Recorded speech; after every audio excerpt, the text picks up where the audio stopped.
आज आपण मानसशास्त्राचं लेक्चर घेतोय. मानसशास्त्राच्या लेक्चरमध्ये आपणाला एक महत्त्वाचा घटक शिक्षकाच्या जीवनाचा, ॲक्च्युली शिक्षकाचं वर्तन कसं असावं किंवा शिक्षकानं कसं वागलं पाहिजे, त्याचं व्यक्तिमत्व कसं असलं पाहिजे. कारण विद्यार्थी शिक्षकाचं अनुकरण करत असतात, त्यामुळं शिक्षकाचं व्यक्तिमत्व योग्य असणं गरजेचं आहे. म्हणून शिक्षकाचं व्यक्तिमत्व कसं असलं पाहिजे हे समजून घेण्यासाठी आज आपण व्यक्तिमत्व नावाचा टॉपिक बघतोय. टॉपिक अतिशय महत्त्वाचा आहे, कारण या टॉपिकवरती जर का आपण जुन्या प्रश्नपत्रिका जर का पाहिल्या, त्या जुन्या प्रश्नपत्रिका पाहिल्यानंतर या टॉपिकवरती प्रश्न विचारल्याचे आपल्याला दिसून येईल. आणि बऱ्यापैकी मानसशास्त्र जे असतंय ते प्रामुख्यानं उपयोजनात्मक प्रश्नांवरतीच असतंय. त्यामुळं उपयोजनात्मक प्रश्न सोडवत असताना आपल्याला बऱ्यापैकी सराव असणं आवश्यक आहे, संकल्पना समजून घेणं आवश्यक आहे. तर ते आज आपण बघायचं आहे. व्यक्तिमत्व बघत असताना सुरुवातीला आपण अध्यापकाचे व्यक्तिमत्व काय आहे ते आपण बघूया. आता अध्यापक म्हणजे काय, तर आपल्याला लक्षात आलं पाहिजे अध्यापक म्हणजे शिक्षक. शिक्षकालाच अध्यापक असं म्हटलं जातं. तर आपण अध्यापकाचे व्यक्तिमत्व म्हणजे काय हे सुरुवातीला आपल्याला बघायचं आहे. आता सुरुवात करत असताना व्यक्तिमत्व या शब्दाची सुरुवात आपण सुरुवातीला करूया. हा शब्द बघत असताना आपल्याला व्यक्तिमत्व या शब्दाला फार मोठा अर्थ आहे. याच्यामध्ये इंग्रजी भाषेत जर का व्यक्तिमत्व शब्द आपण उच्चारला तर इंग्रजीमध्ये व्यक्तिमत्वाला पर्सनॅलिटी असं म्हटलं जातं. आता हा पर्सनॅलिटी हा जो शब्द आहे, हा पर्सनॅलिटी शब्द लॅटिन भाषेमध्ये एक शब्द आहे. पर्सोना नावाचा हा लॅटिन भाषेतील शब्द आहे. या लॅटिन भाषेतील पर्सोना नावाच्या शब्दापासून पर्सनॅलिटी हा शब्द म्हटलेला आहे. आता पर्सोना म्हणजे काय, तर पर्सोना म्हणजे मास्क, मुखवटा त्याला असं मराठीमध्ये म्हटलं जातं. म्हणजेच मराठीमध्ये पर्सनॅलिटी हा शब्द व्यक्तिमत्व या अर्थाने उच्चारला जातो. बघा, व्यक्तिमत्व हा शब्द अभ्यासत असताना व्यक्तिमत्वाला इंग्रजीमध्ये पर्सनॅलिटी असं म्हटलं जातं. पर्सनॅलिटी हा शब्द लॅटिन भाषेतील पर्सोना या शब्दापासून बनलेला आहे. आणि पर्सोना म्हणजे काय, तर मुखवटा. एखाद व्यक्ती जो असतोय त्या व्यक्तीचा जो मुखवटा असतो त्याला पर्सोना असं म्हटलं जातं. म्हणजेच मराठी भाषेमध्ये याचा अर्थ काय होतोय की पर्सोना, पर्सनॅलिटी म्हणजेच व्यक्तिमत्व या अर्थाने ते घेतलं जातं. आता जेव्हा मानसशास्त्र आपण विचारतो किंवा मानसशास्त्राचा आपण अभ्यास करतो, हा मानसशास्त्राचा अभ्यास करत असताना पर्सनॅलिटी बघत असताना आपल्याला पर्सनॅलिटी म्हणजे आपल्याला फक्त बाह्य पर्सनॅलिटी बघून चालत नाहीये. म्हणजे काय, त्यानं कोणत्या रंगाचे कपडे घातले, त्यानं कोणता शूज घातला, तो कसा चालतोय बोलतोय, हे बाहेरून जे काही सर्व दिसतंय एवढंच फक्त मानसशास्त्रामध्ये संकुचित नाही. तर मानसशास्त्रामध्ये व्यक्तिमत्व या शब्दाचा अर्थ काय होतोय, तर त्याचा बाह्य व्यक्तिमत्व तर आहेच, परंतु अंतर्गत व्यक्तिमत्व कसं आहे. मग अंतर्गत व्यक्तिमत्वामध्ये त्याची बौद्धिक पातळी, बौद्धिक कुवत, त्याची निर्णय क्षमता, इतरांच्या सोबत त्याचं बिहेवियर, हावभाव, या साऱ्या गोष्टी मानसशास्त्रामध्ये येत आहेत. म्हणून मानसशास्त्रामध्ये व्यक्तिमत्व ही संकल्पना अभ्यासत असताना त्याचं बाह्य वागणं, जे काही त्याचा पोशाख आहे कसा आहे, रंगाचा मॅचिंग व्यवस्थित केलेला आहे का, पायामध्ये शूज आहेत का, त्याच्या पदानुसार त्याचं वागणं आहे का, अहोभाव वगैरे कसे आहेत, हे सगळं बघितलं जातं. यासोबतच तुम्ही शिक्षक होणार आहात म्हणून तुमची बौद्धिक पातळी, तुमची निर्णय क्षमता, तुमचं वागणूक, तुमचं इतरांशी वागणूक कशा पद्धतीचे आहे, तुमचं बोलणं कसं आहे, या साऱ्या गोष्टी मानसशास्त्रीय व्यक्तिमत्वामध्ये येत असतात. यासोबतच व्यक्तिमत्वामध्ये अजून काय येतं, तर व्यक्तीची शरीर यष्टी कशी आहे, शरीर यष्टी याचा अर्थ तो कसा आहे, दिसायचं शरीराचा बांधा कसा आहे, सडपातळ आहे का जाड आहे का कसा आहे. आता बऱ्याच वेळी बऱ्याच जर का आपण बघितलं काही लोकांच्या शरीराची रचना तर वेगळ्या पद्धतीची असते, तर त्याच्या पोस्टनुसार त्याच्या शरीराला योग्य पद्धतीचं मॅच होतंय का, किंवा त्याची गुणवैशिष्ट्ये काय आहेत, त्याच्या आवडीनिवडी कशा आहेत, या साऱ्या गोष्टी या व्यक्तिमत्व या संकल्पनेमध्ये येत असतात. म्हणून व्यक्तिमत्वाची व्याख्या आपल्याला जर का बघायची झाली, व्यक्तिमत्वाची व्याख्या जर का बघायची आपल्याला झाली तर आपल्याला काय म्हणता येईल की व्यक्तीची शरीर यष्टी कशी आहे. बघा सांगतो हे तुम्हाला नंतर. व्यक्तीची शरीर यष्टी कशी आहे ते बघितलं जातं, त्यानंतर त्याची आवड निवड कशी आहे ती बघितलं जातं, त्याची निर्णय क्षमता कशी आहे ती त्याच्यामध्ये बघितलं जातं, किंवा त्याची गुणवैशिष्ट्ये कशी आहेत ते त्याच्यामध्ये बघितलं जातं. या सगळ्या गोष्टी या व्यक्तिमत्व या कन्सेप्ट मध्ये, व्यक्तिमत्व या संकल्पनेमध्ये अभ्यासल्या जातात. म्हणून थोडक्यात आपल्याला व्यक्तिमत्व बघत असताना काय आपल्याला म्हणता येईल तर व्यक्तीची शरीर यष्टी, त्याच्या आवडीनिवडी, क्षमता, गुणवैशिष्ट्ये यांचे वैशिष्ट्यपूर्ण संघटन, त्या सगळ्यांचं संघटन असलं पाहिजे. त्याला शरीर यष्टी नुसती असून चालणार नाहीये, तर त्याच्यामध्ये गुणवैशिष्ट्य पाहिजे, त्याची क्षमता पाहिजे, त्याच्या आवडीनिवडी काय आहे हे सुद्धा त्याच्यामध्ये पाहिजे. म्हणजे सगळ्या गोष्टींचा मिलाप व्यवस्थितरित्या झाला पाहिजे, सगळ्या गोष्टींचं संघटन, शरीर यष्टी आहे, आवडनिवड आहे, क्षमता आहे, गुणवैशिष्ट्य आहे, या सगळ्या गोष्टींचं त्याचं संघटन झालं पाहिजे, त्यालाच व्यक्तिमत्व असं म्हणतात. या ठिकाणी शरीर यष्टी मी का म्हणतोय बघा, एखादा आपण आर्मी मध्ये एखादा व्यक्ती भरती करायचा आहे, एखादा मुलगा, आणि तो मुलगा अत्यंत सडपातळ आहे, त्याची छाती भरत नाहीये. बघा तुम्ही जर का मिलिटरी भरतीचा जर का क्रायटेरिया अभ्यासला तर त्याच्यामध्ये रनिंग असतंय, भरपूर ट्रॅक असतोय, काय म्हणतात पुलअप वगैरे बऱ्याच गोष्टी त्याच्यामध्ये असतात, लॉंग जंप असते, हाय जंप असते. म्हणजे त्यांचा जो क्रायटेरिया फिजिकली फिट आहे का बघितला जातो, आणि त्यानंतर परत मेंटली फिट आहे का ते सुद्धा बघितलं जातं, मेडिकल चाचणी सुद्धा त्यांच्यामध्ये केली जाते. हे का केलं जातं कारण की तुम्हाला जवान करायचंय, देशाचं सैनिक करायचंय, आणि देशाचं सैनिक तुम्ही होत असताना तुमच्याकडे शरीर रचना व्यवस्थित असली पाहिजे. तुम्हाला सैनिक एखाद्या शत्रूचा जर का पाठलाग करायचा असेल तर शत्रू काय सपाट मैदानावरती तुमच्या सोबत येणार नाही लढायला, शत्रू अत्यंत कठीण प्रदेशामध्येच असणार आहे. त्यावेळी त्या कठीण प्रदेशामध्ये, मग डोंगराळ प्रदेश असू दे किंवा बर्फाळ प्रदेश असू दे, याच्यामध्ये सुद्धा तुमच्या शरीरानं त्याचा पाठलाग केला पाहिजे, एवढी तुमच्या शरीराची कॅपॅसिटी असली पाहिजे. म्हणून शरीर यष्टी महत्वाची आहे, आणि हा व्यक्तिमत्वामध्ये महत्वाचा घटक येतोय. तुम्ही शिक्षक होणार आहात, शिक्षक व्हायला गेलेला आहात, आणि तुमची शरीर यष्टी एकदम किरपाण आहे, अगदी पुढे बसलेली मुलं सुद्धा तुम्हाला घाबरत नाहीयेत, बरं राहून दे घाबरायचं, तुम्हाला रिस्पेक्ट सुद्धा देत नाहीयेत, असं जर का तुमची शरीर रचना जर का असेल तर तुमच्या त्या पदाला काही अर्थ होणार नाही. म्हणून व्यक्तिमत्व जर का तुमचं प्रेझेंट करायचं असेल तर तुम्हाला शरीर यष्टी पाहिजेच.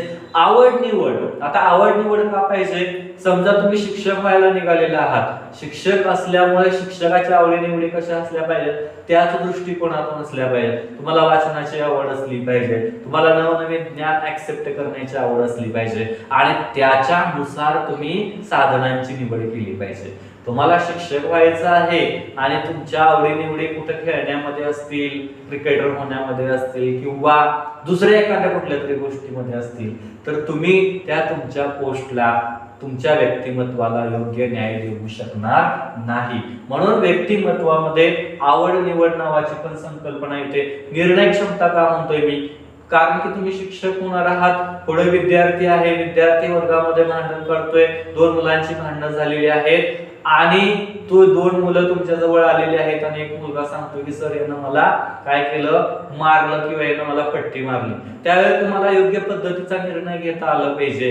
त्यानं पट्टी मारली म्हणून त्यानं तुम्ही दुसऱ्या विद्यार्थ्याला सांगायला घे रे पट्टी घे तू पण हाण, तर ही त्या ठिकाणी तुमची निर्णय क्षमता होऊ शकत नाहीये.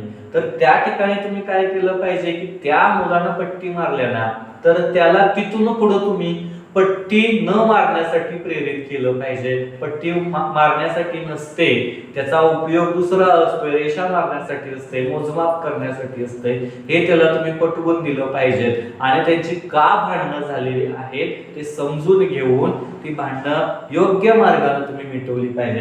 ही निर्णय क्षमता तुमच्या जवळ असणं गरजेचं आहे. आणि गुणवैशिष्ट्यामध्ये मग बौद्धिक चाचणी असेल, तुमची मेंटल ॲबिलिटी असेल, तुमचा ज्ञानाचा स्रोत किती आहे, इतर गोष्टीमध्ये तुम्हाला किती आवड आहे, शालेय उपक्रमासोबत तुम्ही सहशालेय उपक्रमामध्ये किती सहभागी होत आहे, तुम्हाला कशाची आवड आहे, या साऱ्या गोष्टी तुमच्या जवळ असल्या पाहिजेत. आणि या साऱ्या गोष्टींचं संघटन करणं म्हणजेच काय म्हटलं जातं, व्यक्तिमत्व म्हटलं जातं. आता व्यक्तिमत्वाच्या संदर्भामध्ये विविध मानसशास्त्रज्ञांनी व्याख्या केलेल्या आहेत. पैकी एक महत्वाची व्याख्या मी आपल्या समोर देतोय. या ठिकाणी नॉर्मल मन नावाचे शास्त्रज्ञ आहेत, नॉर्मल मन नावाचे मानसशास्त्रज्ञ आहेत. त्यांनी व्याख्या केलेली आहे. त्यांची व्याख्या का महत्वाची आहे, कारण की टीईटीचा 2016 चा जो पेपर आहे, या 2016च्या पेपरमध्ये नॉर्मल मन यांची व्याख्या आलेली होती. तर त्याच्यामध्ये नॉर्मल मन काय म्हणतायत, तर व्यक्तिमत्व म्हणजे अभिरुची. बघा ते काय म्हणतायत, नॉर्मल मन काय म्हणतोय की व्यक्तिमत्व म्हणजे अभिरुची, त्यानंतर वर्तन, अभिरुची झालं, वर्तन झालं, क्षमता, त्यानंतर तुमची कुवत, त्यानंतर शरीर रचना याचे संकलित रूप किंवा समग्र असे वैशिष्ट्यपूर्ण संघटन म्हणजे व्यक्तिमत्व होय. आता नॉर्मल मन यांची व्याख्या आपण विस्तारित बघूया. ते काय म्हणतायत की तुमच्या व्यक्तिमत्वामध्ये अभिरुची नावाची संकल्पना येते. अभिरुची म्हणजे काय, तर अभिरुची म्हणजे आवड. आपल्याला कोणत्या गोष्टीची आवड आहे, शिक्षक व्हायचं आहे तुम्हाला, शिक्षक होत असताना तुम्हाला त्या मुलांची आवड असलीच पाहिजे, तुम्हाला त्या शाळेची आवड असलीच पाहिजे, विद्यार्थ्यांच्या मध्ये मिसळण्यास तुम्हाला आवडलंच पाहिजे, अभिरुची पाहिजे. किंवा एखादा टॉपिक तुम्हाला शिकवायचा आहे, तुम्ही डेली मेथडनं, दररोजच्या मेथडनं तो टॉपिक शिकवताय, परंतु तोच टॉपिक अजून कोणत्या नवीन पद्धतीने शिकवता येईल हे तुमच्या मनामध्ये निर्माण झालं पाहिजे. आणि ते शिकून घेण्याची आवड तुम्हाला निर्माण झाली पाहिजे आणि मग तुम्ही शिकवलं पाहिजे. म्हणजे अभिरुची नॉर्मल मनच्या व्यक्तिमत्वाच्या व्याख्यामध्ये येते. वर्तन, तुमचं वर्तन कसं आहे, तुम्ही तुमच्याबद्दल विद्यार्थ्यांच्या प्रतिक्रिया काय असतात, शिक्षक कसे आहेत, आगाऊ शिक्षक आहेत का, शिक्षक रागीट आहेत का, लाड करतायत का, समजावून सांगतायत, या सगळ्या प्रतिक्रिया विद्यार्थ्यांच्या महत्वाच्या असतात तुमच्या संदर्भात. बघा तुम्ही रागीट आहात ही प्रतिक्रिया सुद्धा तुमच्यासाठी योग्य नाहीये. तुम्ही विद्यार्थ्यांचे फार लाड करताय ही सुद्धा प्रतिक्रिया तुमच्यासाठी योग्य नाहीये. तुम्ही विद्यार्थ्यांना प्रचंड मारताय ही तर प्रतिक्रिया आजच्या काळामध्ये येणंच चुकीचं आहे, हे यायलाच नाही पाहिजे. तुमच्याबद्दल विद्यार्थ्यांची प्रतिक्रिया काय असली पाहिजे की सर किंवा मॅडम अतिशय चांगल्या पद्धतीने समजावून सांगतात, ही त्यांच्याकडून येणारी प्रतिक्रिया आहे. सर माझा लाड करतात, मॅडम माझ्या लाड करतात, सर अजिबात आम्हाला मारत नाहीत, असल्या प्रतिक्रिया येऊन काही उपयोग नाही. या प्रतिक्रियांचा मानसशास्त्रामध्ये किंवा शिक्षण प्रक्रियेमध्ये काही उपयोग नाहीये. शिक्षण प्रक्रियेमध्ये कोणत्या प्रतिक्रिया महत्वाच्या आहेत, तर सर चांगल्या पद्धतीने समजावून सांगतात, सर वेगवेगळ्या पद्धतीने शिकवतात किंवा मॅडम विविध अभ्यासक्रमा व्यतिरिक्त त्या विषयाच्या अनुसरून एक्स्ट्रा नॉलेज आणखीन आम्हाला देतात. तर ह्या प्रतिक्रिया तुमच्या आल्या पाहिजेत आणि हे तुमचं वर्तन विद्यार्थ्यांच्या समोर असलं पाहिजे.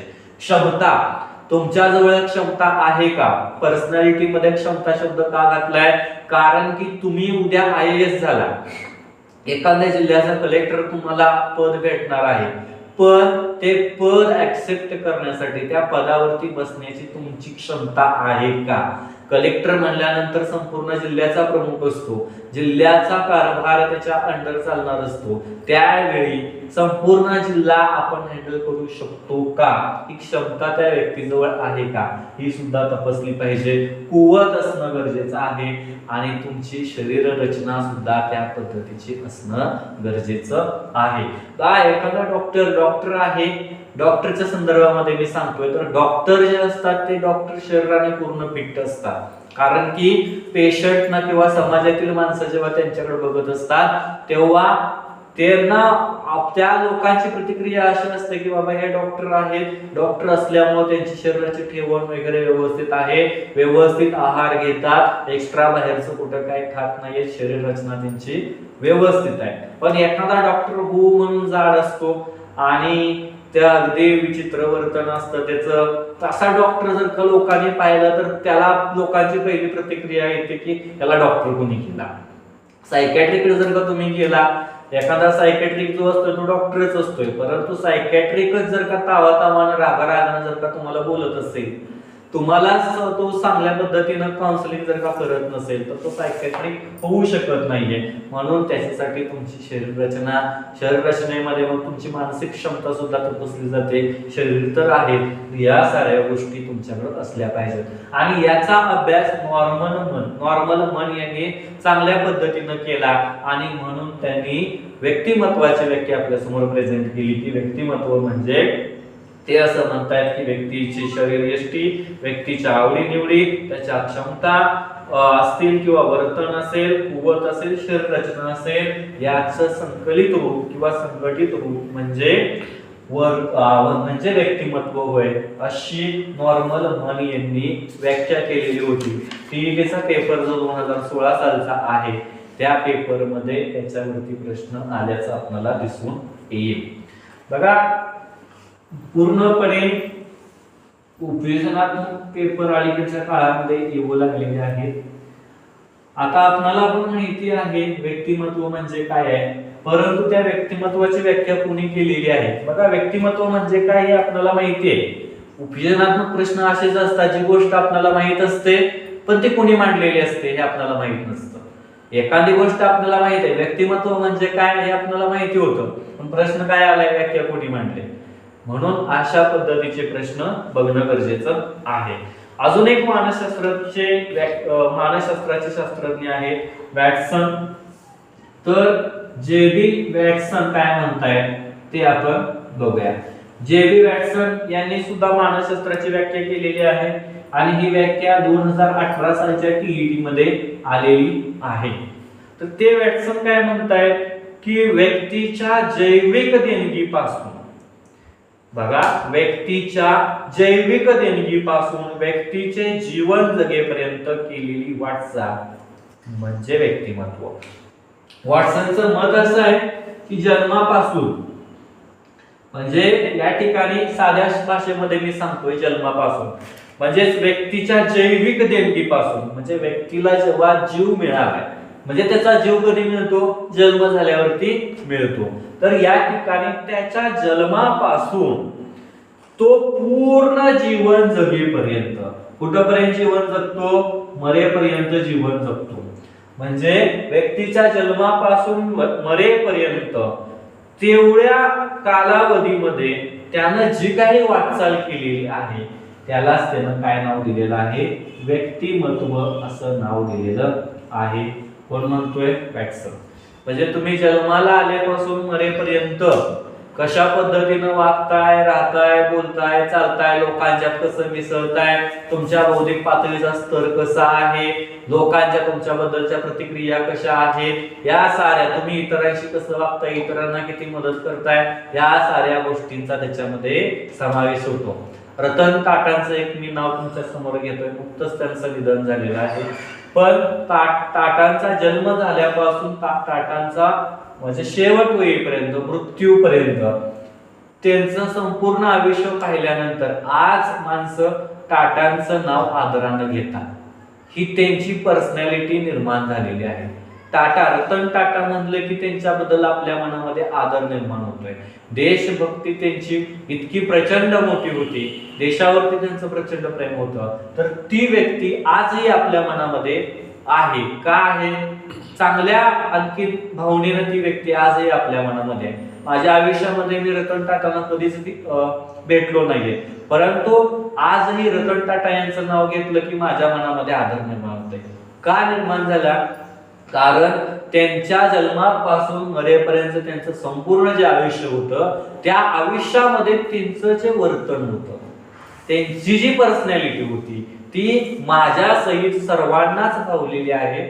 त्यामुळं त्यांचं नाव आदराने घेतलं जातं आणि यालाच काय यांनी नाव दिलंय वॉटसननी, त्यांनाच व्यक्तिमत्व असं नाव त्यांनी दिलेलं आहे. त्याच्यानंतर याच्यामध्ये व्यक्तिमत्वाच्या अजून बऱ्याच व्याख्या आहेत. या 2 व्याख्या महत्वाच्या होत्या. यासोबत G.A. किंबल यांनी सुद्धा व्यक्तिमत्वाची व्याख्या केली आहे. ते असं म्हणतायत की व्यक्तीचं इतरांहून असणारे वेगळेपण म्हणजे व्यक्तिमत्व. किंबल काय म्हणतोय की व्यक्ती आहे, प्रत्येक व्यक्ती जगतच असतोय, पण लक्षात कोणता व्यक्ती राहतोय की जो इतरांपेक्षा वेगळं जगतोय. रतन टाटा सगळे जन्माला आलेले होते, पण त्यांचंच नाव का आलं? कारण ते इतरांपेक्षा काहीतरी वेगळे जगले.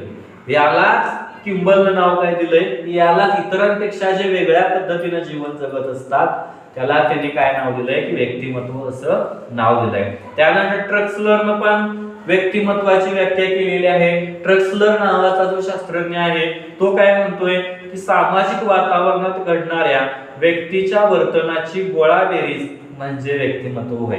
हा जो ट्रक्सलर आहे या ट्रक्सलरने व्यक्तीच्या जीवनाचा संबंध समाजाशी जोडलाय आणि तो काय म्हणतोय की समाजामध्ये त्या व्यक्तीची काय प्रतिमा आहे.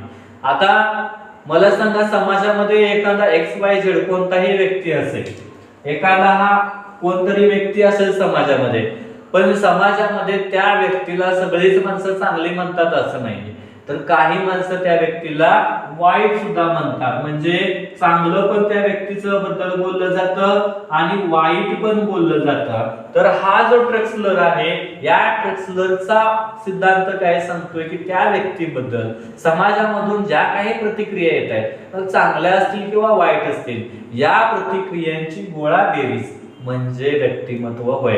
गोळाबेरीज याचा अर्थ काय? बेरीज करणे नव्हे. इथं काय आपण गणित शिकत नाही. गोळाबेरीज याचा अर्थ काय? तर चांगली माणसं बोलत असतील किंवा वाईट माणसं बोलत असतील, त्याच्या चांगल्या प्रतिक्रिया आपण गृहीत धरायच्या आणि वाईट प्रतिक्रिया आपण गृहीत धरायच्या.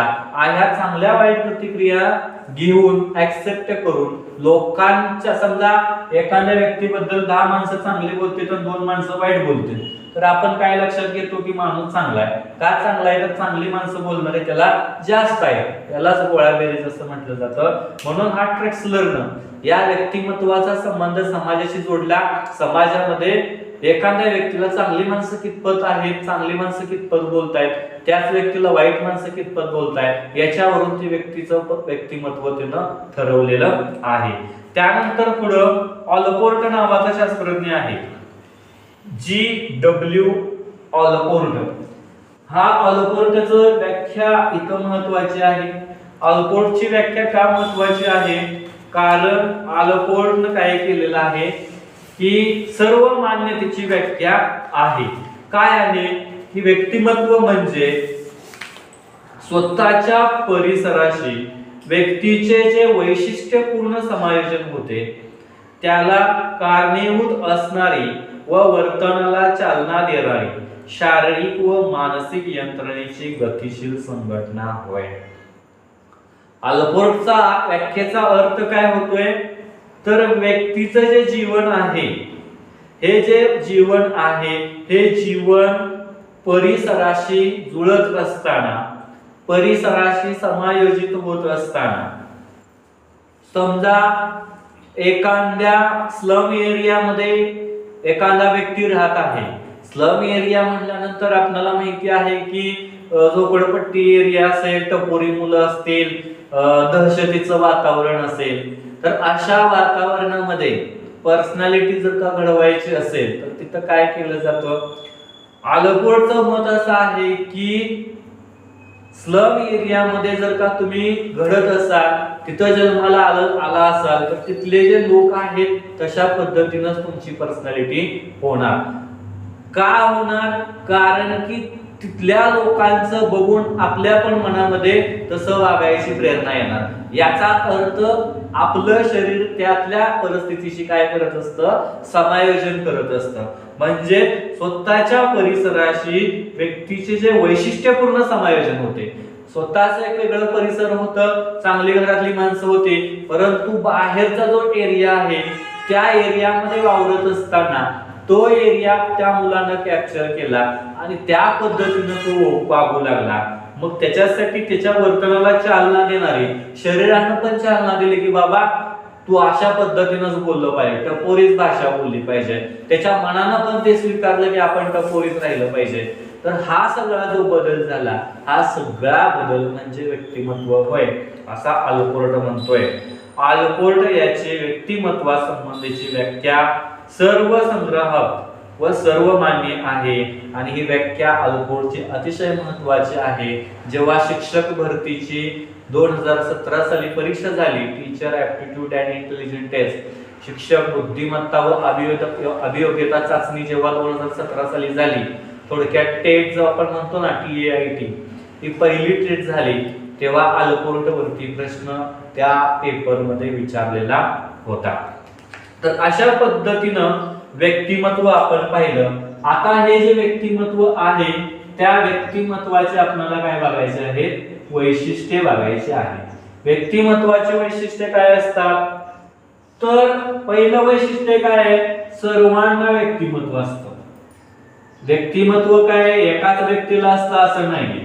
जी श्रीमंत माणसं आहेत त्यांचीच पर्सनॅलिटी असते असं नाहीये. गरीबाला पण पर्सनॅलिटी असते, मिडल क्लास वाल्याला पण पर्सनॅलिटी असते. म्हणून व्यक्तिमत्व सर्वांना असते. व्यक्तिमत्व भिन्न भिन्न असते.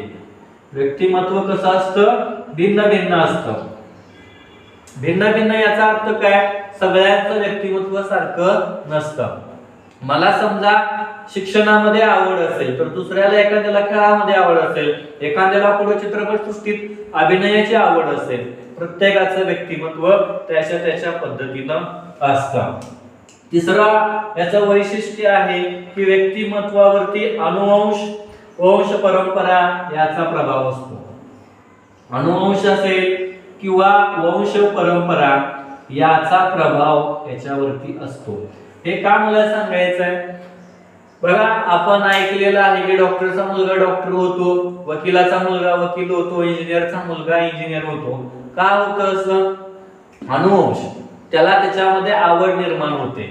हा अनुवंशेचा परिणाम असतो. किंवा एखाद्याच्या घरामध्ये वंश परंपरा असते की एखाद्याच्या घरामध्ये बाबा शिक्षकच व्हायची परंपरा आहे, तर त्याचे आजोबा पण शिक्षक असतात, त्याचे वडील पण शिक्षक असतात, तो पण शिक्षक असतोय, त्याचे पुढची पिढी येणारे त्याची मुलं पण शिक्षक होतात.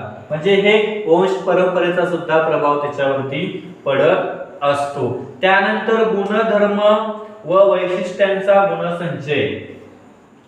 गुणधर्म आणि वैशिष्ट्यांचा संचय, गुणसंचय, याचा अर्थ आपण काय घेऊ शकतो, तर पर्सनॅलिटी मध्ये गुणधर्म असतो.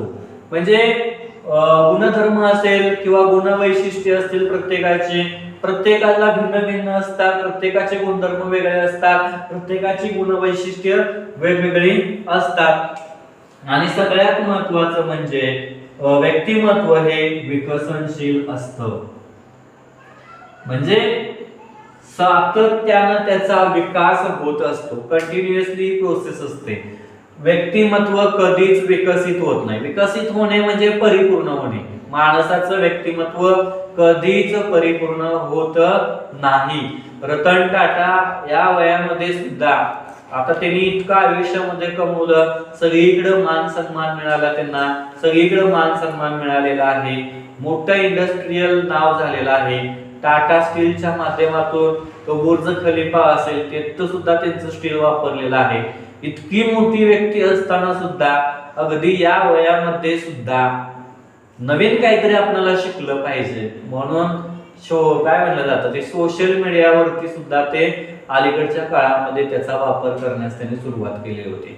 म्हणजे इतकं मोठं व्यक्तिमत्व असलं तरी त्यांनी स्वतःला कधीच असं मानलं नाही की मी परिपूर्ण झालोय. त्यामुळं हे विकसनशील असतं, मरेपर्यंत ते आपल्या सोबतच असतं, मरेपर्यंत आपण विकसित होत नाही. म्हणजे व्यक्तिमत्व ही जी संकल्पना आहे ही कधीच परिपूर्ण होत नाही, हे आपल्या लक्षात आलं पाहिजे. आता हे जे व्यक्तिमत्व आहे या व्यक्तिमत्वावरती कोणते घटक परिणाम करतात हे सुद्धा आपल्याला पाहणं तितकंच गरजेचं आहे. व्यक्तिमत्वावरती परिणाम करणारे जे घटक आहेत त्या परिणाम करणाऱ्या घटकामध्ये दोन मुख्य घटक येतात. पहिला घटक आहे आंतरिक घटक. पहिला घटक आहे आंतरिक घटक आणि दुसरा आहे बाह्य घटक. बघा, माणसाच्या व्यक्तिमत्वावरती परिणाम करणारे घटक बघत असताना आंतरिक घटक आणि बाह्य घटक आपल्याला पाहणं गरजेचं आहे. आंतरिक घटकामध्ये काय येतं तर आंतरिक घटकामध्ये शरीर रचना येते.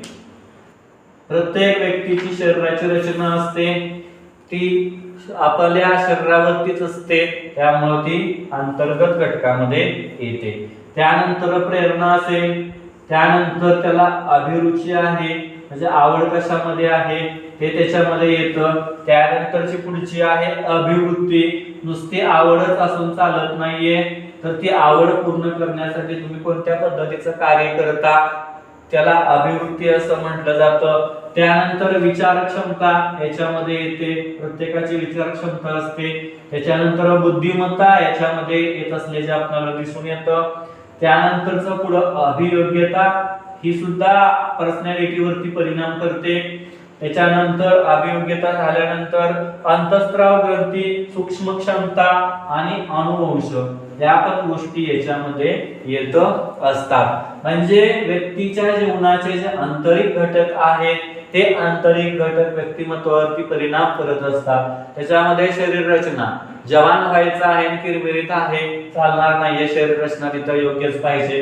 प्रेरणा, जवान होण्यासाठी तुम्ही कोणाकडून प्रेरणा घेतली, शिक्षक होण्यासाठी तुम्हाला कोणाकडून प्रेरणा भेटली, त्याच्यानुसार तुमची मुलं घडणार आहेत. समजा एखादा खुर्चीवरती जाऊन निवांत बसणारा शिक्षक जर का तुम्ही पाहिला असेल आणि त्याच्याकडून जर का तुम्ही प्रेरणा घेतली असेल की काय नाही बाबांनो, शाळेत गेल्यानंतर फक्त खुर्चीवरती बसायचं असतंय, निवांत बसायचं आहे, महिना भरला की पगार आपल्याला भेटतोय, हे तुम्ही प्रेरणा घेऊन चालणार नाही.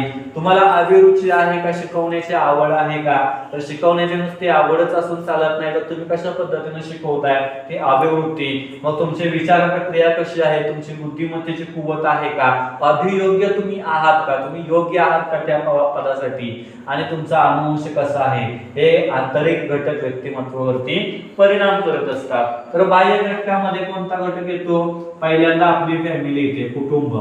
आपल्या कुटुंबाचा सुद्धा त्याच्यामध्ये बाह्य घटकामध्ये समावेश होतो. कुटुंबामध्ये वातावरण कसं आहे त्यानुसार व्यक्तिमत्वावरती परिणाम होतो. समजा सकाळी शाळेला जाण्याच्या अगोदर नवरा बायकोची जर का भांडणं झाली असतील, तर जेव्हा नवरा शाळेमध्ये जाणार आहे मुलांच्या पुढे शिकवायला, तेव्हा त्याच्या डोक्यामध्ये तेच असणार आहे की बायको आज माझ्यासोबत भांडलेली आहे. तर हा कुटुंबातीलच घटक असतोय, त्याच्यावरती परिणाम होत असतोय. त्यानंतर व्यक्तिमत्वावरती परिणाम करणारा दुसरा घटक आहे शाळा.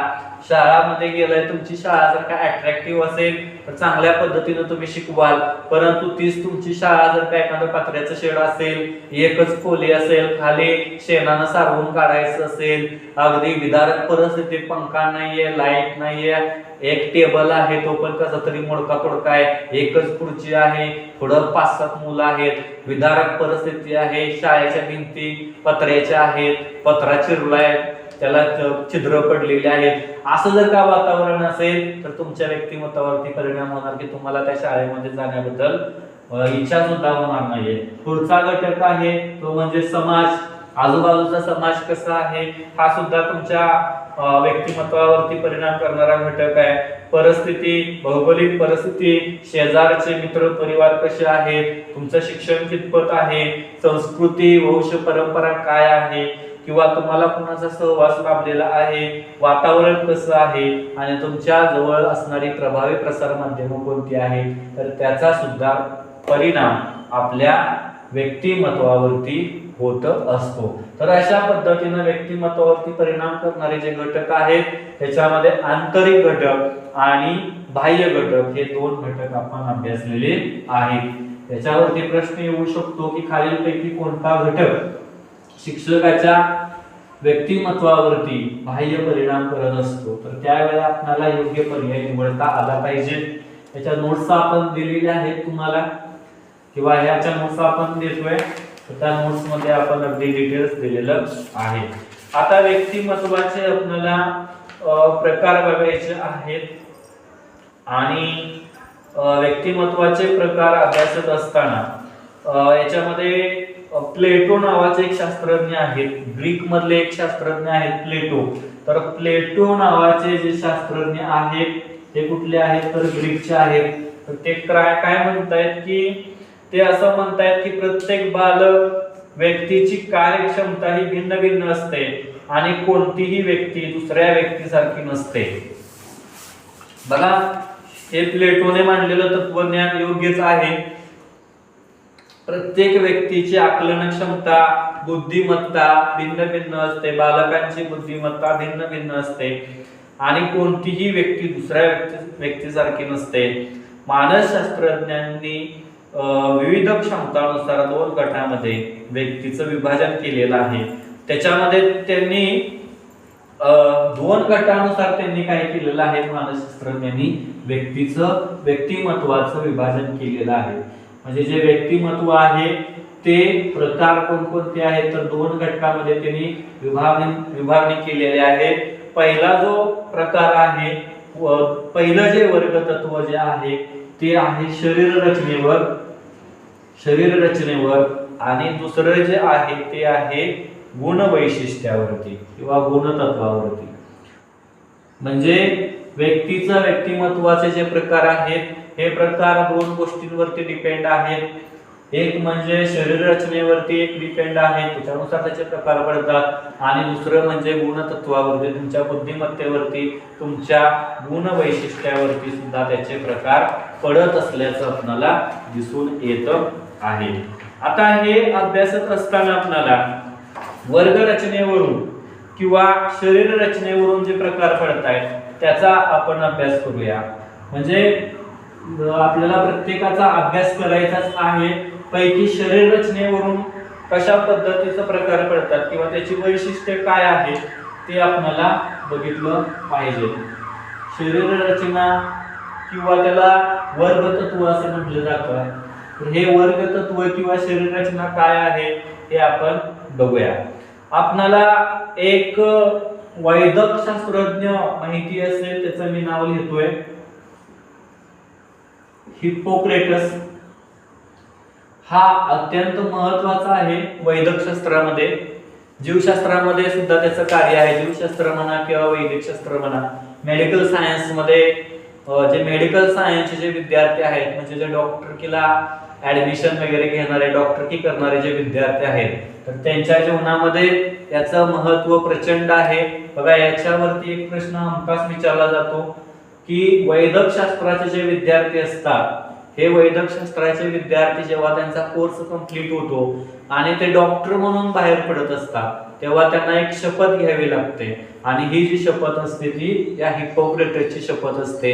हिप्पोक्रेटसनं एक शपथ लिहून ठेवलेली आहे, तिचे काही वाक्य आहेत, त्या वाक्यांची त्या विद्यार्थ्यांना शपथ घ्यावी लागते आणि त्याच्यानुसार त्यांचं पूर्ण आयुष्य त्या शपथीचं त्यांना पालन करावं लागतं. तर हा जो हिप्पोक्रेटस आहे याला वैद्यक शास्त्राचा जनक असं म्हटलं जातं. इसवी सन पूर्व 400 मध्ये, म्हणजे इसवी सन पूर्व 400 मध्ये शरीर रचनेवरून व्यक्तिमत्वाचे 4 प्रकार त्यानं सांगितलेले आहेत. या हिप्पोक्रेटसनं शरीर रचनेचे 4 प्रकार किंवा व्यक्तिमत्वाचे त्यानं 4 प्रकार सांगितलेले आहेत आणि ते पूर्णपणे अभ्यासत असताना संशोधनानुसार मानवी शरीरात अंतःस्रावी ग्रंथी, रसायन, द्रव्य वाहतात, यानुसार व्यक्तीचा स्वभाव अवलंबून असतो असं त्या हिप्पोक्रेटसनं म्हटलेलं आहे. आता मानवी शरीरामध्ये अंतःस्रावी ग्रंथी असतील, रसायन असेल, द्रव्य आहे, हे ऑटोमॅटिक तयार होत असतं. तर ते कशाच्या स्वरूपामध्ये असतं, तर आपल्या शरीरामध्ये जे पित्त असतं त्या पित्ताच्या स्वरूपामध्ये ही जी रसायनं आहेत ही रसायनं असतात. तर या ठिकाणी आपलं जर का पित्त जे आहे ते रक्तपित्त असेल, म्हणजे पित्ताचे प्रकार यांनी केलेले आहेत. त्याच्यामध्ये रक्तपित्त, पिवळे पित्त, काळे पित्त आणि कफपित्त असे पित्ताचे प्रकार त्यांनी केलेले आहेत. रक्तपित्त याचा अर्थ रक्ताच्या रंगाचं पित्त. थोडक्यात कोणत्या आकाराचं, कोणत्या रंगाचं, तर लाल रंगाचं. तर रक्तपित्त असणारी जी माणसं असतात ही माणसं नेहमी आनंदी असतात. ही माणसं कशी असतात, आनंदी असतात आणि आशावादी असतात, असं हिप्पोक्रेटसनं मानलंय. म्हणजे हिप्पोक्रेटसने याचा अभ्यास करून तो असा म्हणतोय की ज्या माणसांचं पित्त रक्तपित्त आहे त्या माणसांच्या जीवनामध्ये आनंद असतो आणि ही माणसं आशावादी असतात की बाबा भविष्यामध्ये माझं चांगलं होईल. याच्यानुसार ज्या माणसांचं पित्त पिवळे असते, ज्या माणसांचं पित्त पिवळे असते ही माणसं जी असतात ती शीघ्रकोपी असतात. शीघ्रकोपी असतात आणि यांना लगेच राग येतो. ही माणसं कशी असतात, रागीट असतात. बघा तुम्ही तुलना करू नका तुमच्या जीवनाशी, पण हे खरं आहे. ज्या माणसाचं पित्त पिवळं असतं शीघ्रकोप, लगेच त्यांचा स्फोट होतो, लगेच राग येतो त्यांना आणि कोणत्याही गोष्टीवरती त्यांचं लगेच संतुलन बिघडतं, लगेच तडकीफळ होत असतं. ज्या माणसांचं पित्त काळे असते, काळे पित्त असणारे जे माणसं आहेत यांचं वर्णन करत असताना ही माणसं निराशावादी असतात. ही माणसं निराशावादी असतात, म्हणजे सतत झुरत बसणारी जी माणसं, दुःखी असणारी जी माणसं असतात ही यांचं पित्त जे असतं ते काळं पित्त असतं आणि ही माणसं कोपिष्ट असतात. ही माणसं काय असतात, कोपिष्ट. आतभूमी जे म्हणतो ना आपण, तर ती अशा पद्धतीची माणसं असतात. या माणसांना राग येतो पण ही माणसं लगेच एक्सप्रेस करत नाहीत, पण योग्य वेळी ते एक्सप्रेस करत असतात. आणि कफपित्त, ज्या माणसांना कफपित्त असतं, हे कपावरून, म्हणजे कप म्हणजे चहा पिण्याचा कप नव्हे, तर कप म्हणल्यानंतर आपल्याला लगेच लक्षात आलं पाहिजे की ही शरीरातील एक प्रकृती आहे. वात, कफ आणि पित्त या शरीरातील 3 प्रकृती आहेत. पैकी कफ वाढल्यामुळे सुद्धा पित्त होतं. तर ज्यांचं कफ पित्त असतं ही माणसं निष्क्रिय असतात. ही माणसं कशी असतात, निष्क्रिय असतात, मंद असतात, म्हणजे हालचाल करत नाहीये, झोपून राहतात. काय का होईना जाऊन दे, काय करायचंय आपणाला, बायको जरी ओरडत असल्या उठा उठा उठा तरी हे गडी आपला निवांत झोपून पडतोय, हालतच नाहीये. तर त्याच्यामध्ये कफपित्त असतं, हे लक्षात घ्या. म्हणजे मला काय म्हणायचंय की ते मुद्दामून करत नसतोय, तर त्याच्या शरीरामधलं जे रसायन आहे कफपित्ताचं, तर त्या रसायनामुळं त्याचा जो स्वभाव तशा पद्धतीचा बनत असतो. बघा ज्या माणसांचं रक्तपित्त असतंय ही माणसं अजिबात घरात बसत नाही, सातत्यानं हसत खेळत असतात, सतत कामात, माझं ही होईल मला होईल वगैरे आशावादी असतात, लय भारी त्यांचं चाललेलं असतं. जी पिवळं पित्त असतंय ती माणसं नाही का काय यांना आपण लगेच तापतोय, लगेच त्याला राग येतोय, लगेच म्हणजे तडकीफळ, भांड्याला भांड्याला असतं की फिकूनच मारतंय, ही पिवळ्या पित्तवाली माणसं असतात. काळं पित्तवालं उगाच झुरत बसतंय, माझं कसं होईल, माझं काय होणार, माझं आता असं झालंय परत काय होणार. झुरणारी जी माणसं असतात ती काळ्या पित्ताची असतात, निराशावादी असतात आणि काय माझं आता मरण जवळ आलंय, असंच झालंय तसंच झालंय, माझं कसं वयाचं, माझी बायकान पोरण कोण सांभाळायचं, ही लागलंय मरायला, ह्याचं काम काय. म्हणजे ते मनान करत नसतंय, त्याचं रसायन जे असते ते काळं झालेलं असतंय. आणि कफ पित्त म्हणजे निवांत जेव्हा आपला मन सुंग होऊन आपला बेडवरती पडतोय. तर ही माणसाची शरीर रचना आहे. तर या शरीर रचनेवरून त्याचे प्रकार पडत असल्याचं आपल्याला दिसून आलेलं आहे. आता पुढे केशमरचे प्रकार आपल्याला बघायचे. आता हा केशमर कोण आहे, आता हा जो केशमर कोण आहे, हा केशमर आपल्याला बघायचा आहे. आता या केशमरने काय सांगितलंय की हा जो केशमर आहे, हा केशमर जो आहे हा जर्मनीचा आहे. हा केशमर कुठला आहे? जर्मनीचा आहे. बघा याच्यामध्ये गफलत करू नका, हा काश्मीर नाहीये. नाहीतर तुम्ही म्हणाल भारी आहे काश्मीर, काश्मीर जर्मनीमध्ये कधी गेलं? हा जो केशमर आहे, हा जो केशमर आहे हा जर्मनीचा आहे. आणि यानं काय मांडलंय की तो म्हणतोय की आपल्या संशोधनातून तो सांगतोय की निरीक्षणातून व्यक्तीची शरीरयष्टी व व्यक्तिमत्व जवळचा संबंध आहे. केशमर सांगतोय की व्यक्तीची शरीरयष्टी आणि व्यक्तीचा जवळचा संबंध आहे. आणि त्यानं काय केलेलं आहे की माणसाचं प्रकारच पाडले, 4 प्रकार पाडले. केशमरचे प्रकार जे आहेत याचे 4 प्रकार आहेत. या 4 प्रकारामध्ये केशमरचा पहिला प्रकार आहे तो आहे मेद प्रदान. आता तुम्ही म्हणशीला सर काय लागलाय सांगायला? ओळखी तुम्ही म्हणशीला सर काय लागलाय सांगायला केशमर आणि हिंती? तर त्याचा पहिला प्रकार आहे मेद प्रदान.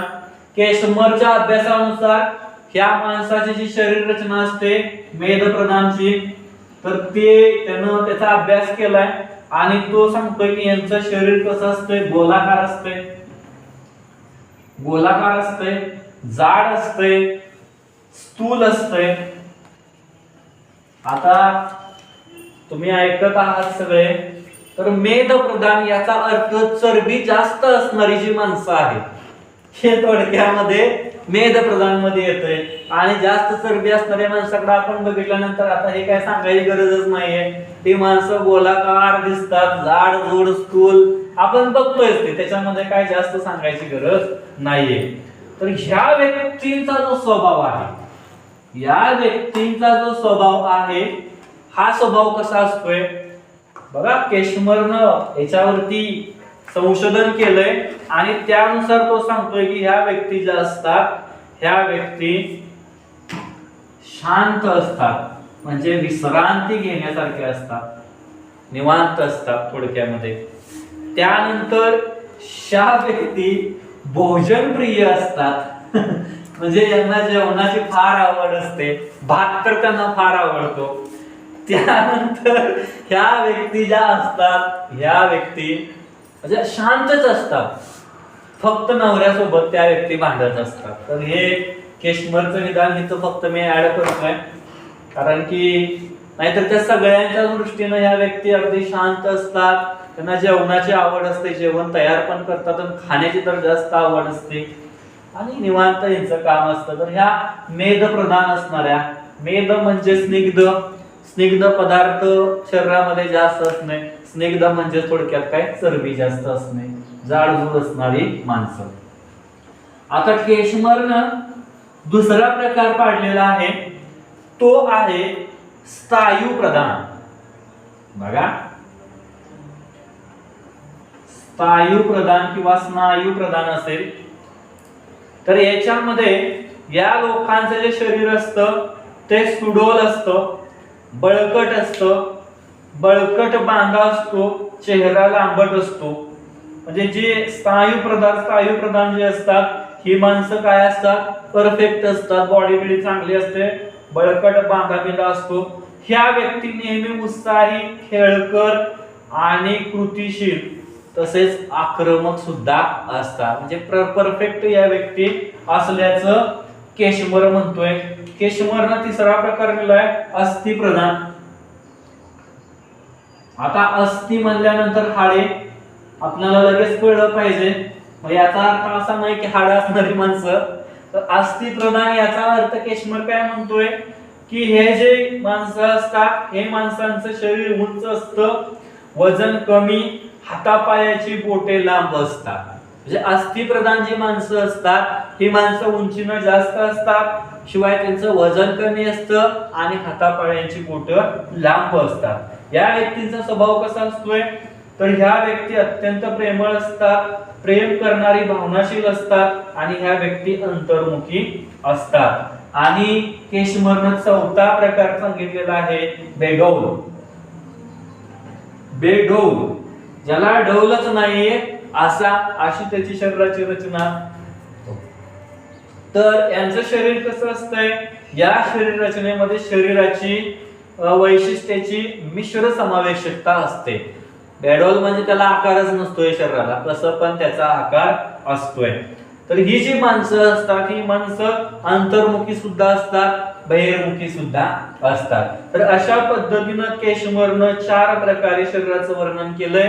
पैकी पहिला मेदप्रधान, दुसरा स्नायू प्रधान, तिसरा अस्थि प्रधान आणि चौथा बेडॉल, असं केशमरनं त्याचा प्रकार केलेला आहे. केशमर नंतर पुढचा जो शास्त्रज्ञ आहे तो आहे शेल्डन. या शेल्डनचे प्रकार आपण बघायचे आहेत. शेल्डनचे प्रकार बघत असताना यानं पण 3 ह्याच्यामध्येच वर्णन केलेलं आहे. त्याचा जो पहिला प्रकार आहे तो आहे स्थूल प्रकृती गोलाकार. शेल्डनने पहिला प्रकार केलेला आहे स्थूल प्रकृती गोलाकार. त्यानंतर या स्थूल प्रकृती गोलाकार मध्ये शेल्डन काय म्हणतोय की या माणसाचं जे शरीर असतं ते पूर्णपणे गोलाकार असतं, चरबीयुक्त असतं, विश्रांती घेत असतात, भोजनप्रिय असतात, प्रेमासाठी आसुरलेली ही माणसं असतात. त्यानंतर शेल्डनचा दुसरा प्रकार आहे बांधेसूद प्रकृती आयताकृती. म्हणजे बांधेसूद प्रकृती कशी आयताकार किंवा आयताकृती. स्थूल प्रकृती कशी असते गोलाकार असते, बांधेसूद प्रकृती कशी असते आयताकृती असते. याच्यामध्ये तो काय म्हणतोय की या माणसाचं जे शरीर असतं ते पूर्णपणे पिळदार असतं, मजबूत शरीर, हाडाचा व स्नायूंचा विकास झालेला असतो बांधेसूद प्रकृतीमध्ये.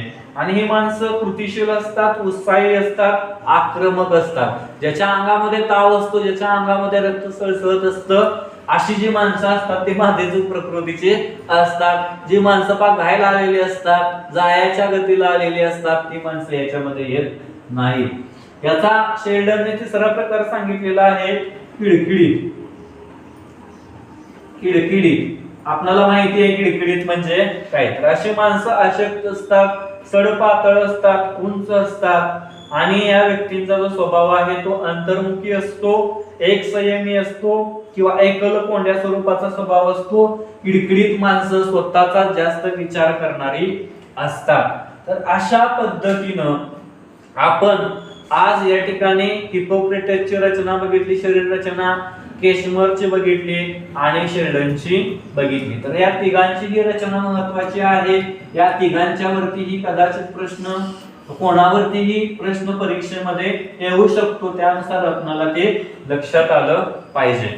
आता या ठिकाणी व्यक्तिमत्वाच्या संदर्भामध्ये उपपत्त्या मांडलेल्या आहेत. व्यक्तिमत्वाच्या संदर्भामध्ये व्यक्तिमत्वाच्या काय आहेत उपपत्त्या सुद्धा आहेत. ह्या उपपत्ती ज्या आहेत त्या जवळजवळ 10 उपपत्ती आहेत. त्या नोट्स मध्ये अगदी आपण डिटेल्स मध्ये दिलेलं आहे, त्यानुसार आपण बघूया. पहिली जी उपपत्ती आहे ती स्प्रँगरची उपपत्ती आहे. त्यानंतर सिगमंड फ्रायडची उपपत्ती आहे. अल्बर्ट बांदुराची व्यक्तिमत्वाची उपपत्ती आहे.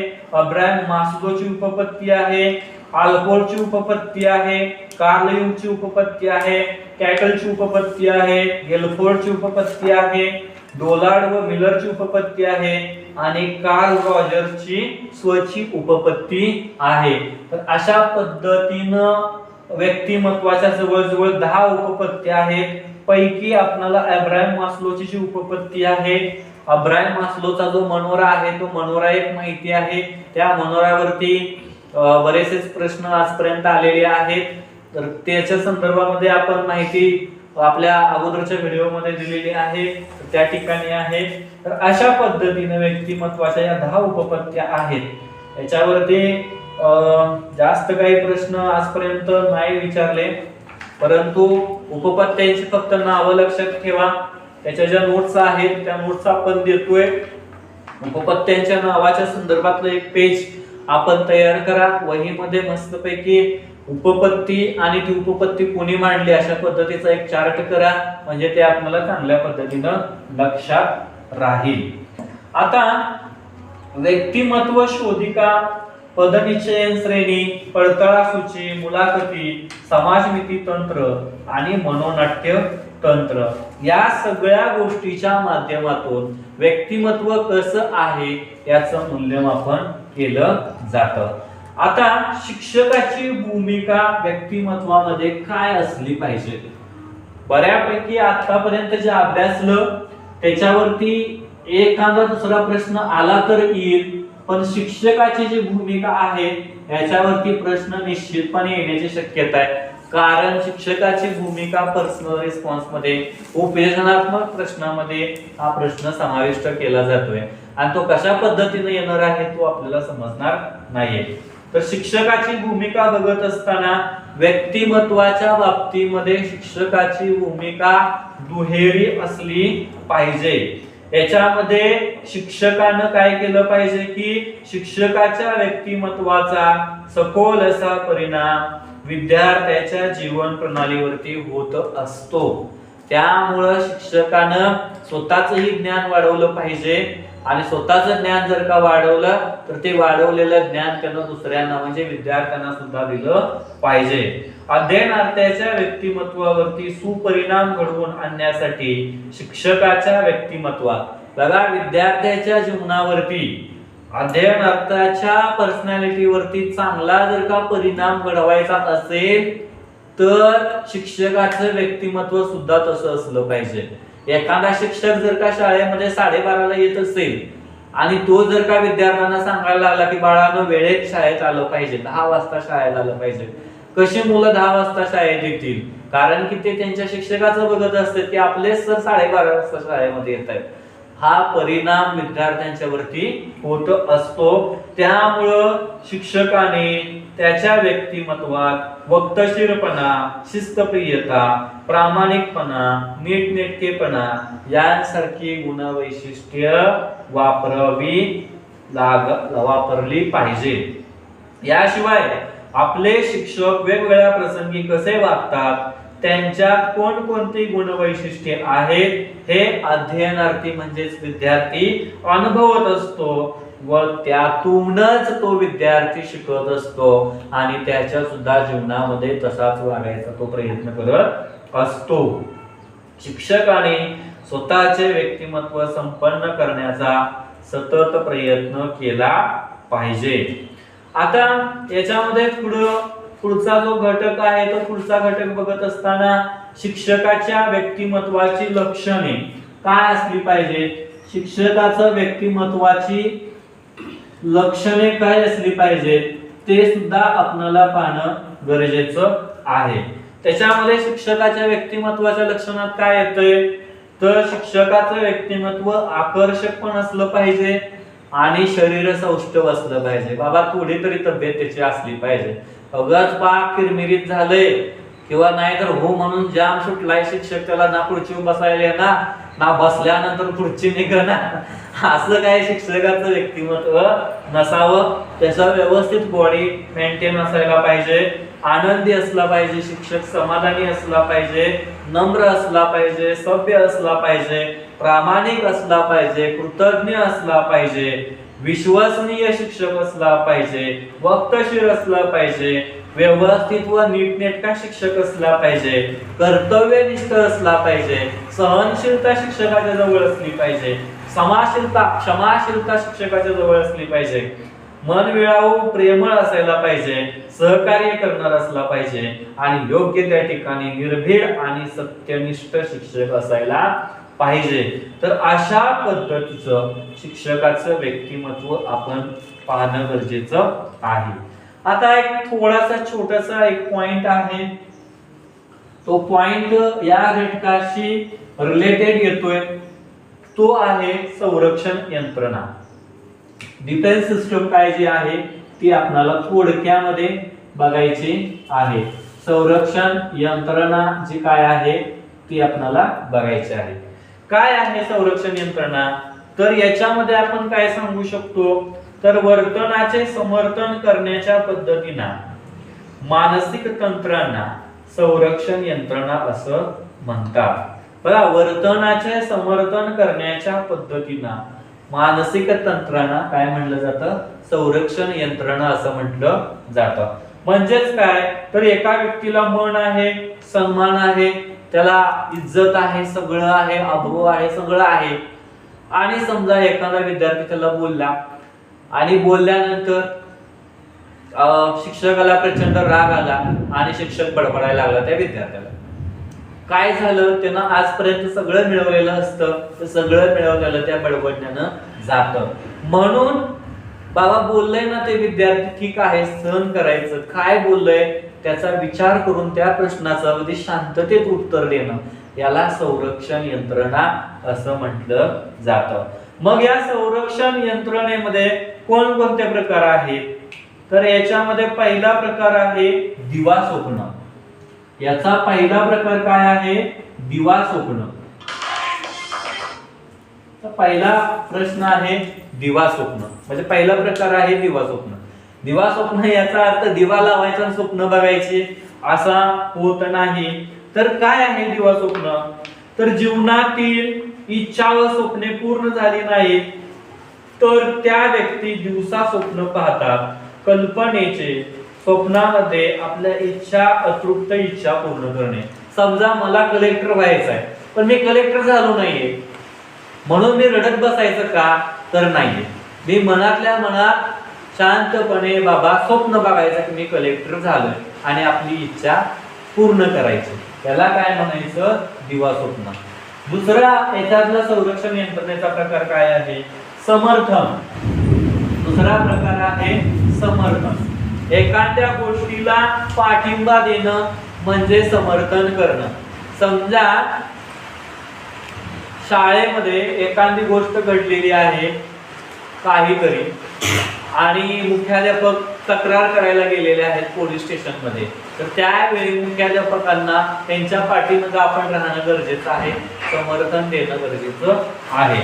याच्यातून किंवा आपल्या बाबतीमध्ये जर का उदाहरण त्याचं बघत असेल तर नेट सेट परीक्षा उत्तीर्ण न होणारे ही परीक्षा पद्धतीत विश्वासार्ह नसल्याचे प्रतिपादन करून त्यापेक्षा पीएचडी करणे अधिक चांगले आहे असं म्हणतात. एखादी गोष्ट जर का आपल्याला जमत नाही ना, राहू द्या, त्या गोष्टीला वाईट म्हणा, दुसरं काहीतरी चांगल्या गोष्टीला पाठिंबा द्या, याला समर्थन करणं असं म्हणतात. संरक्षण यंत्रणेचा पुढचा प्रकार आहे प्रक्षेपण. याचा पुढचा प्रकार काय आहे? प्रक्षेपण. बघा, आपला दोष दुसऱ्याच्या माथी मारणे म्हणजे प्रक्षेपण करणे. समजा आपल्याकडून चुकी झाली असेल तर ती चुकी ऍक्सेप्ट न करता दुसऱ्यामुळे आपली चुकी झाली असं सांगणे म्हणजे त्याला प्रक्षेपण असं म्हणतात. त्यानंतर याचा पुढचा प्रकार आहे दमन. आता दमन म्हणजे दीव दमन ही केंद्रशासित प्रदेश नाहीये, तर दमन म्हणजे काय? तर आपल्या मनात येणाऱ्या वाईट वासना, विचार दडपून टाकण्याच्या कृतीलाच दमन असे म्हणतात. दुसऱ्याच्या बद्दल आपण एखादी गोष्ट वाईट चितायला लागलोय तर ते न चित्ता आपण ती गोष्ट तिथंच थांबवणं, त्याला दमन असं म्हणतात. त्यानंतर प्रतिपुराण. पाचवा गोष्ट आहे प्रतिपुराण. संरक्षण यंत्रणेच्या प्रकारामध्ये पाचवा प्रकार आहे प्रतिपुराण. प्रतिपुराण म्हणजे काय? तर एखाद्या क्षेत्रात यश मिळवता आले नाही तर त्याची भरपाई दुसऱ्या क्षेत्रामध्ये यश मिळवून करणे, याच प्रतिपुराण असे म्हणतात. पोलीस होता आलं नाहीये तर राहू दे, शिक्षक हो आणि काय कर, तुझी इच्छा पूर्ण कर, कुठल्या तरी सरकारी सेवेमध्ये नोकरीला जा, त्याला प्रतिपुराण असं म्हणतात. सहावा प्रकार आहे तादात्म्य. सहावा प्रकार आहे तादात्म्य. तादात्म्य म्हणजे काय? तर आपली प्रतिष्ठा वाढवण्यासाठी काही व्यक्ती प्रसिद्ध व्यक्तीच्या छायेत राहतात. समजा आपणाला असं वाटतं की आमदारांच्या सोबत, खासदारांच्या सोबत एखादा फोटो टाकला की आपण पण मोठे झालो असं वाटतं. अशा वृत्तीची जी माणसं असतात ती संरक्षण यंत्रणेचा तादात्म्य या प्रकाराचा उपयोग करत असतात. सातवा प्रकार आहे याच्यामध्ये की दांभिक आजार.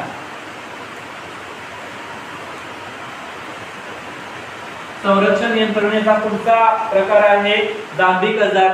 दांभिक आजार म्हणजे काय? तर या ठिकाणी कठोर परिस्थितीतून सही सलामत बाहेर पडण्यासाठी व माघार घेण्यासाठी आजारी असल्याची बतावणी करणं, आजारी असल्याचं नाटक करणं, त्याला दांभिक आजार असं म्हणतात. त्यानंतर 8वा आहे आत्मताडन. 8वा आहे आत्मताडन. तर आत्मताडन म्हणजे काय, तर याच्यामध्ये अपयश आल्यास स्वतःला कठोर शिक्षा देणे यालाच आत्मताडन असं म्हणतात. आपण असं बऱ्याच वेळा करतो का नाही माहिती नाहीये, पण एखाद्या परीक्षेमध्ये जर का आपल्याला अपयश आलं तर आपण स्वतः शिक्षा करून घेणं. म्हणजेच काय, परीक्षेमध्ये मार्क्स कमी पडले तर काही मुलं काय करतात की बाबा जेवत नाहीये, उपाशी बसतात, तर त्याला काय म्हणायचं, आत्मताडन असं म्हणायचं. आणि लास्ट याच्यातला प्रकार आहे, आणि हे झाल्यानंतर आपण लेक्चर या ठिकाणी नाही, अजून आहेत, अजून 12 पर्यंत आहेत. 9वा प्रकार आहे विस्थापन. 12वा प्रकार आहे विस्थापन. विस्थापन म्हणजे काय, तर एखाद्याला आलेला राग हा दुसऱ्यावरती साधण्याचा प्रयत्न केला जातो. म्हणजे कसं की ऑफिस मध्ये जर का सिनियर किंवा ऑफिस मध्ये बॉस जर का आपल्याला ओरडला असेल, त्यांना आपल्यावरती राग केला असेल, तर घरी गेल्यानंतर बायकोवरती जाऊन हा राग सगळा काढत असतो, तर त्याला काय म्हणायचं, विस्थापन असं म्हणायचं. त्यानंतर 11वा आपण बघूया, इकडे लिहितोय मी आता. 11वा आहे नकारात्मकता.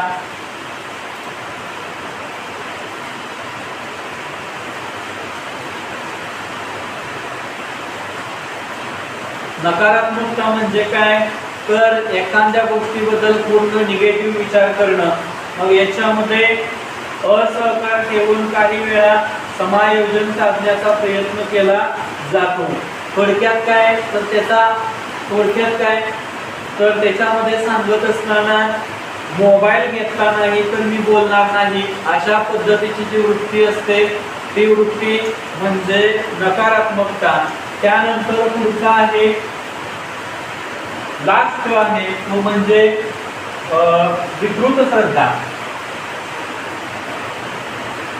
याच्यावरती आजपर्यंत बरेच प्रश्न आलेत संरक्षण यंत्रणेच्या प्रकारावरती.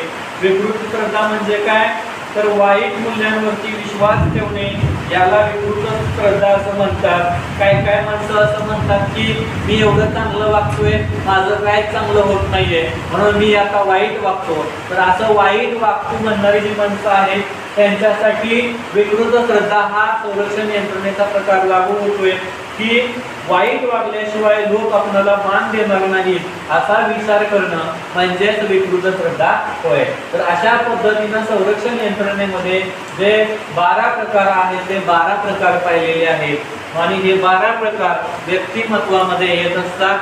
अशा पद्धतीनं आजचा जो टॉपिक होता व्यक्तिमत्व, ते व्यक्तिमत्व बघत असताना शिक्षकाचं व्यक्तिमत्व कसं असावं किंवा व्यक्तिमत्व म्हणजे काय, त्याचा अर्थ काय आहे, व्यक्तिमत्वाच्या संदर्भातील पडणारे त्याचे जे 2 प्रकार आहेत ते 2 प्रकार, विविध शास्त्रज्ञांनी शरीराचं केलेलं वर्णन, या साऱ्या गोष्टींचा आजच्या लेक्चरमध्ये आपण अभ्यास केलेला आहे. ठीक आहे, या ठिकाणी आपण थांबतो.